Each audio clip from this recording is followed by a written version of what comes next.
आपल्या देशाचे पंतप्रधान नरेंद्र मोदी साहेब आणि आपल्या महाराष्ट्राचे मुख्यमंत्री देवेंद्र फडणवीस साहेब गेल्या काही आठवड्याभरामध्ये एक कार्यक्रम झाला आणि त्या कार्यक्रमामध्ये त्यांनी असं संबोधलं की नैसर्गिक शेतीकडे वाटचाल करा, नैसर्गिक शेती ही काळाची गरज आहे असं त्यांनी संबोधलं.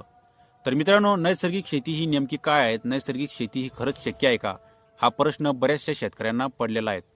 तर मित्रांनो, नैसर्गिक शेती म्हणजे आपण पूर्णतः निसर्गाच्या भरोशावर केली जाणारी शेती म्हणजेच नैसर्गिक शेती होय. नैसर्गिक शेतीमध्ये आपल्याला कोणत्याच प्रकारची मशागत करायची नाही. झिरो मशागत शेती म्हणजेच नैसर्गिक शेती. त्याचप्रमाणे आपण आपल्या जमिनीमध्ये शेणखताचा व गोमूत्राचा वापर जास्तीत जास्त करणे व जीवामृत सारखी स्लरी बनवून आपल्या पिकाला त्या ठिकाणी खताची गरज भागवणे. तर मित्रांनो, आपल्याला नैसर्गिक शेती करत असताना आपल्याला कोणत्याच प्रकारचं रासायनिक खताचा वापर, कोणत्याच प्रकारचं केमिकल औषधाचा वापर आपल्याला आपल्या पिकावरती त्या ठिकाणी करायचा नाही.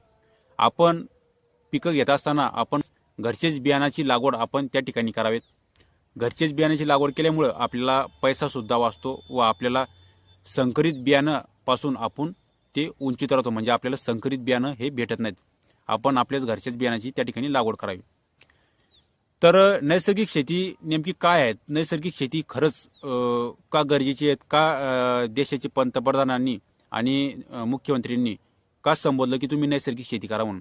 तर मित्रांनो, आपल्या देशामध्ये 75% लोक हे शेती व्यवसाय करतात किंवा त्यापेक्षा कमी करतात.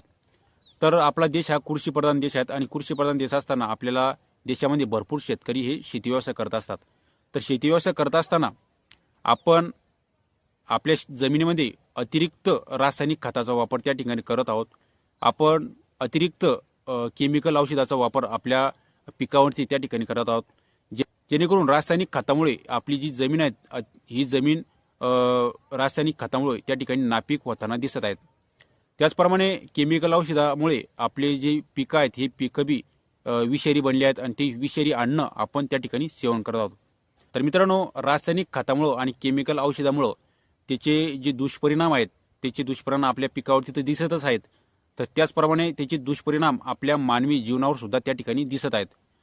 तर मनुष्यसुद्धा त्या ठिकाणी केमिकलयुक्त अन्न त्या ठिकाणी खात आहेत.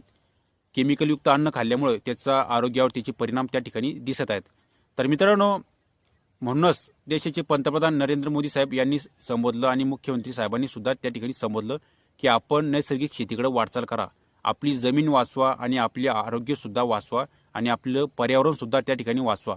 म्हणून आपल्याला सरकार